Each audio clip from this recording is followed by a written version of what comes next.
लाडो बेटा, सर्दियों की छुट्टियां खत्म हो गई हैं। क्या तुमने स्कूल नहीं जाना आज? नहीं मम्मा, अभी तो मेरी 5 छुट्टियां बाकी हैं। लेकिन बेटा, चिड़िया का बेटा देवा बैग उठाकर कहाँ जा रहा था? मैं अभी अभी उसे देखकर आई हूँ। मम्मा, वो अपनी मौसी के पास ट्यूशन पढ़ने जाता है। शायद वो ट्यूशन पढ़ने जा रहा हो। हाँ, शायद देवा अपनी मौसी के पास ट्यूशन पढ़ने ही जा रहा होगा। गौरी कौवी का बेटा लाडो कौआ हमेशा झूठ बोलता। वो स्कूल न जाने का कोई ना कोई बहाना बनाता और उसकी माँ गौरी कौवी लाडो की बातों का यकीन मान लेती। 2-4 दिन घर रहने के बाद लाडो कौवा स्कूल जाता है, लेकिन रास्ते में चाचा छमम के झूले पर जाकर झूले लेने लगता है। तोता कहीं जा रहा था।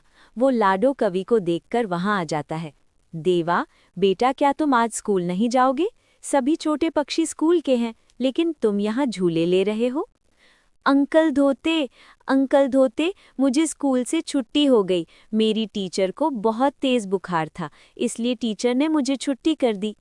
चक्कू बेटा, झूठ मत बोलो, मुझे सब पता है। मैं अभी जाकर तुम्हारी माँ को बताता हूँ।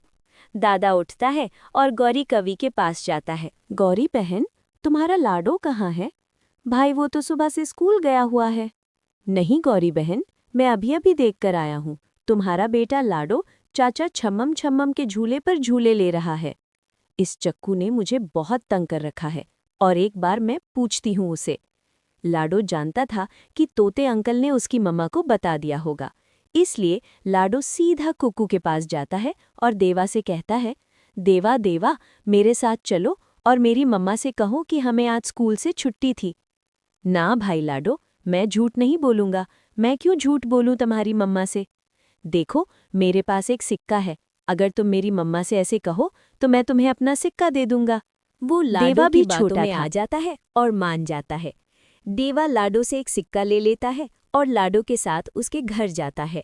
लाडो बेटा, क्या तुम आज स्कूल नहीं गए थे? कहाँ थे तुम आज? जल्दी जल्दी से देवा बोलता है, आंटी आंटी, हमें तो आज स्कूल से छुट्टी थी, इसलिए मैं और जोगू दोनों चाचा छम्मम छम्मम के झूले पर झूले लेने चले गए थे।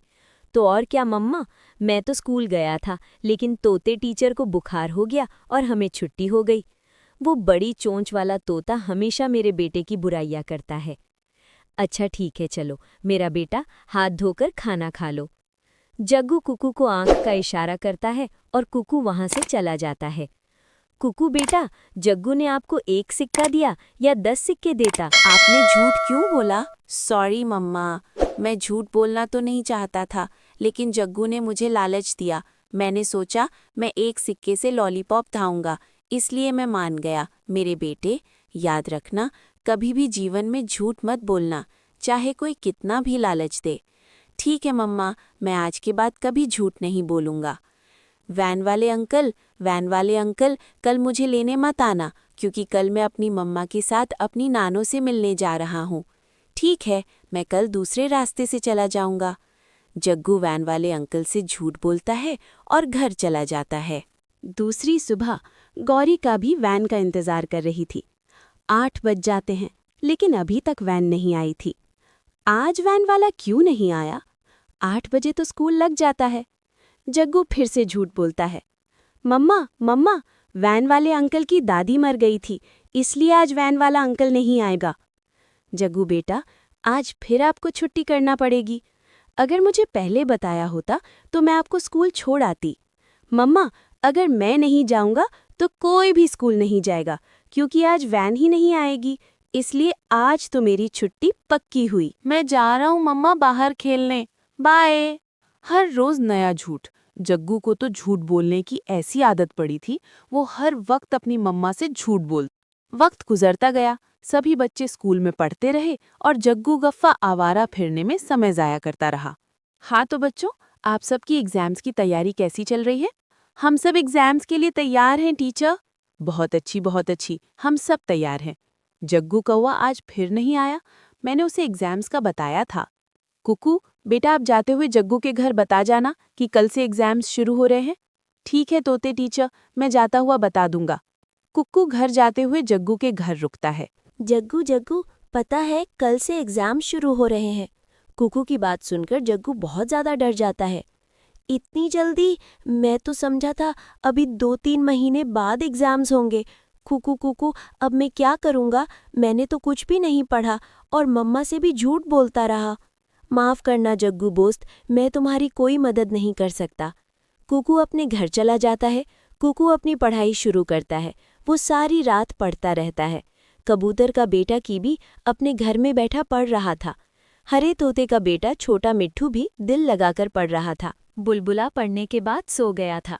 जग्गू कौवा किताब खोलकर बैठा था। उसे कुछ समझ नहीं आ रही थी कि वो कहाँ से पढ़ना शुरू करे, क्योंकि उसने तो पूरा साल किताब खोलकर भी नहीं देखी थी। चक्कू बेटा, क्या बात है, आज बहुत दिल लगाकर पढ़ाई कर रहे हो? हाँ मम्मा, कल से मेरे एग्ज़ाम शुरू हो रहे हैं ना, इसलिए। मुझे विश्वास है मेरा बेटा मेरा नाम ज़रूर रोशन करेगा। मेरा बेटा पहली पोजीशन लेगा पूरी क्लास में। बहुत सो जाऊं तो बड़ी बात है, पोजीशन कहाँ से मिलेगी? जग्गू खुद से बात करता है। जग्गू की मम्मा सो जाती है और थोड़ी देर बाद जग्गू का भाभी किताब के ऊपर सर रखकर सो जाता है। एग्ज़ाम शुरू हो जाता है। सभी पक्षी अपना अपना पेपर लिख रहे थे, लेकिन जग्गू कौवा मुंह में पेंसिल लिए इधर उधर देख रहा था। कुकू कुकू, घोंसला कांटेदार पेड़ पर बनाते हैं या परतों वाले पेड़ पर? कुकू मुझे बताओ। जग्गू, उठो यहाँ से, चलो वहाँ पीछे जाकर बैठो। ना खुद पेपर लिख रहे हो और ना दूसरों को लिखने दे रहे हो। जग्गू कौवा तो एक सवाल का जवाब भी नहीं लिख पाता और सफ़ेद पेपर वापस दे देता है। 2 दिन बाद एग्ज़ाम्स का रिजल्ट था। स्कूल में सभी छोटे पक्षियों के मम्मा पापा को बुलाया जाता है। सभी पक्षी एग्ज़ाम पास कर जाते हैं, लेकिन जग्गू कौवा फेल हो जाता है। गौरी बहन, माफ़ करना, सभी छोटे पक्षियों ने अच्छे नंबर लिए हैं, लेकिन आपका बेटा जग्गू तो पास भी न हो सका। जग्गू बेटा देखो, आपकी वजह से मुझे सबके सामने कितना ज़्यादा शर्मिंदा होना पड़ा। अगर आपने भी दिल लगाकर पढ़ा होता और अच्छी पोजीशन ली होती तो आज मेरा सर फक्र से बुलंद होता। मम्मा, मैं शर्मिंदा हूँ, आज के बाद मैं दिल लगाकर पढ़ूंगा।